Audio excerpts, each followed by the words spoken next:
पतझड़ के मौसम में स्वाद की खूबसूरती मान पड़ने के बजाय मजीद निखर जाती है। बदलते मौसम का हवाल बता रहे हैं शीरीज़ादा अपनी दिलचस्प रिपोर्ट में।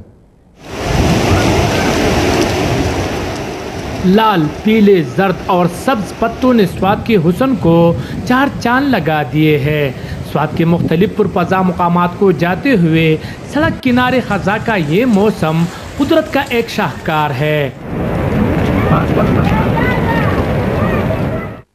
खज़ा के मौसम में हरियाली तो मान पड़ जाती है और दरख्त पत्तों से खाली होते हैं, लेकिन बाज़ फलदार दरख्तों में पल मौजूद होने से इसकी खूबसूरती देखने के काबिल होती है।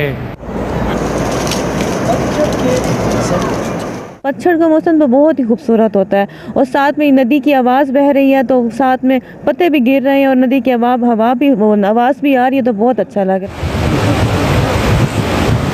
दरख्तों पर रंग बिरंगे पत्तों और मौसमी खज़ा में सफ़ेद फूलों के साथ आबशारों की खूबसूरती ने सयाहों को दीवाना बना दिया है। मौसम बहार का हो या पतझड़ का, हर मौसम में वादी स्वाद की हुस्न का कोई सानी नहीं। शीरीज़ादा, हम न्यूज़, मदियन स्वाद।